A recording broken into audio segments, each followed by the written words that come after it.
Hello and welcome to video number 4.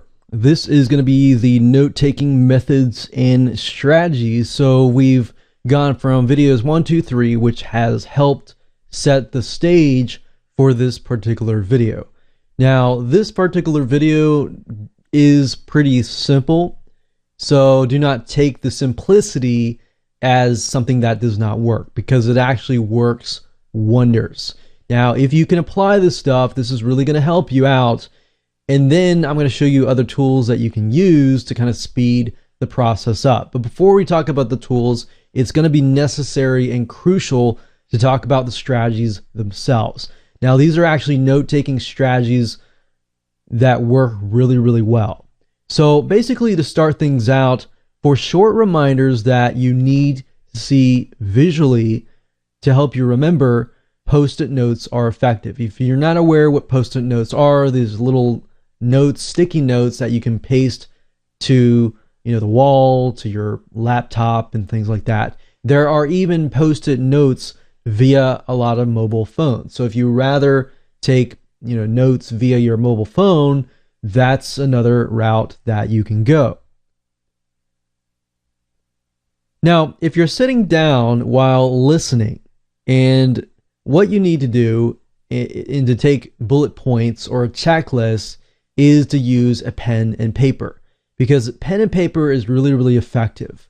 And the reason why is because studies show that we tend to remember more if we actually write things down. And the reason being is because we are actually applying and taking action, and our mind and our hand is actually working together, and therefore it's just easy to remember.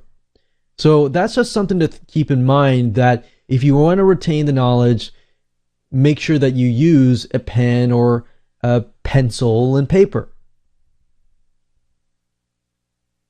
Now, keep in mind, on the flip side, if your notes have online materials, mobile devices can actually be more helpful, since what you can do is you can actually copy and paste information from your devices to your notes. Now, make sure that as you're doing this, that you do not copy and paste every single thing.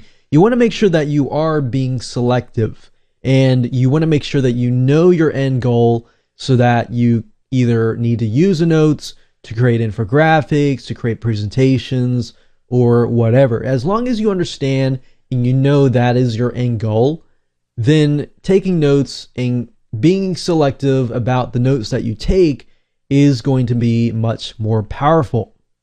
So moving along, I want to talk about mobile applications that we actually recommend and are available to you for taking notes and keeping track of them. Now, I'm not going to dive too much into these just yet, because I want to cover the strategies first, but we'll cover these in the videos after this particular video. Asana, which is a great note-taking application. Then we have Evernote, which is a very popular one, and I wanted to briefly touch base on those, but let's jump right back into the note-taking strategies. Now, we've got key points, keywords, and references. Those are 3 categories that you really need to focus in on. And then, of course, we have reminders. Now, you've got to really think about this. Taking notes is not the same as transcribing. Transcribing was the thing that we all mostly did back in the day. We jot all the notes down, we jot everything that the teacher said down, or the webinar speaker, or whatever. That was the past. This is now. You're no longer doing this. No longer jotting every single word down, because all that's going to do is it's going to overwhelm your brain, and you do not want that. So it's important to really just jot down the essential parts. And it's really helpful to break it down into these 3 categories, which I'm about to talk about. So we've got key points, and these are, focus points of the topic, such as major headings or titles or main ideas. So rather than jotting down every single thing, because your brain retains 25 to 50% of knowledge, you can think, okay, this is what we talked about. The main heading was this. Okay, I got an idea.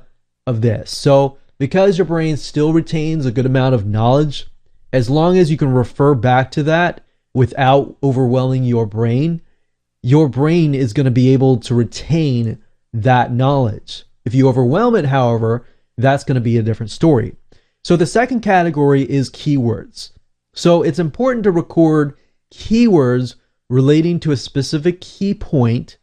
So starting with the key points that we talked about earlier, you want to find the keywords relating to specific key points to help you remember and identify the content or direction of the topic. So keywords are crucial because they help us remember specific areas, specific topics, the direction in which a speaker took. Maybe they were talking, and they decided to talk, about something else. Those keywords will help direct your brain back to its memory source. And then we talk about reference. References, you're able to add a reference or where you can find more detailed information about key points or keywords. So this allows you to kind of reach back, connect back to the key points and back to the keywords. Now, in practical application here, a reference could be a title and a page of a book, a site URL, or a quote by a person. So let's say, for example, that you're taking notes. You can add the key point, you can add the keywords, but if the speaker says, well, you need to refer back to page 55, or if they say, okay, so let's switch to chapter 3 and page 55. And then he spends all this time covering that. So rather than, jotting everything down, you can write down page 55 and refer back to it later on. It just makes your life a lot easier when you get to refer back to things rather than, taking the whole notes of that page and this and that. Now I want to talk about some effective methods that you can apply right now and immediately. Number one is to outline by adding indentations, bullet points, numbering, and letters. The reason why these things can be effective is it segregates the main ideas, keywords, references, and reminders. Now, this is a lot easier when you have, electronic device, a mobile phone or a laptop, and so forth, because you're easily indenting things. Because when you go back and review your notes, guess what happens? You're actually scanning the document, and then the indentation, the bullet points, the bold letters, the numbering, and so forth actually helps stand out. Now, the most important or major points will be on the leftmost side, going more specific per indent. So what's going to happen is if you do it this way, and you make sure that your major points, your key points and everything are on the left-hand side, then you have your indentations, then it's going to stand out and you'll know, okay, that's a heading, that's a key point, that's a keyword, and so forth. So you're able to help your brain categorize 3 different categories here. And this works really well if you are familiar with the topic or if the presentation is also in outline form, because you're scanning it, you're able to detect these specific categories.